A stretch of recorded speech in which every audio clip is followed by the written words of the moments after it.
তারেক বাবু শুনতে পাচ্ছেন? এখন কিন্তু শেখ হাসিনা নাই, খুব সাবধান, খুব সাবধান। তারেক বাবু, আমি যেটা জিজ্ঞাসা করছি তার উত্তরটা দিন। বাংলাদেশের যারা আছে জঙ্গিরা কি খুব বেশি গাঁজা চাষ করছে? আপনাদের সবাই কি ওখানে গাঁজা খাচ্ছে খুব? আপনারা খাবেন নাকি? হ্যাঁ, আপনারা খাবেন? তারেক বাবু কি গাঁজা গাঁজা আপনারা জঙ্গি চালানোর সঙ্গে সঙ্গে কি ভাবছেন? খাবেন মানে যেখানে আপনারা গাঁজা খাবেন, আপনারা কি চাষ কি গাঁজা কি অনেক চাষ হচ্ছে আপনাদের? মদ ভং এগুলো সব আপনাদের কালচার, এগুলো আমাদের কালচার না। আপনাদের সিনেমায় আমরা দেখি যে এই যে মদ খেয়ে উল্টা হয়ে পড়ে আছে, এটা তো ওখানে দেখি, এটা তো আমাদের কালচার না।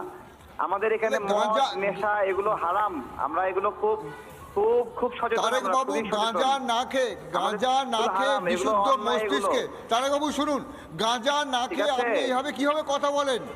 গাঁজা না খেয়ে আপনি কিভাবে কথা বলেন এইভাবে? বাংলাদেশে আপনি একটু আগে বলতেন হিসাব করে কথা বলবেন। ইউনূস স্যারের সরকার ক্ষমতায় আছে, ঠিক আছে? এটা কিন্তু কোনো রাজনৈতিক সরকার না। ইউনূস সরকার কতদিন? আপনাদের দেশে কি ভোট হবে? আর শিক্ষা দীক্ষা এবং সমাজের যে মান, এটা বিবেচনা করেন, সারা বিশ্বটাকে এটা খুবই বিবেচনা করতে হবে। দেখেন, ইউরোপীয় ইউনিয়নের সব প্রতিনিধি বাংলাদেশে চলে আসে, মিটিং করছে। এটা ইউনূস স্যারের সম্মানে এসে করছে। এটা এখন আগের হিসাব না, এগুলো হিসাব উল্টাপাল্টা হয়ে যাচ্ছে। আপনাদের দেশ কি ভোট করার জন্য ওই দিক থেকে চায়না টেনশন দিচ্ছে, আমরা টেনশন দিব। টেনশনে আপনাদেরকে একবারে আপনারা অবস্থা গরম হয়ে যাবে, বুঝছেন নি?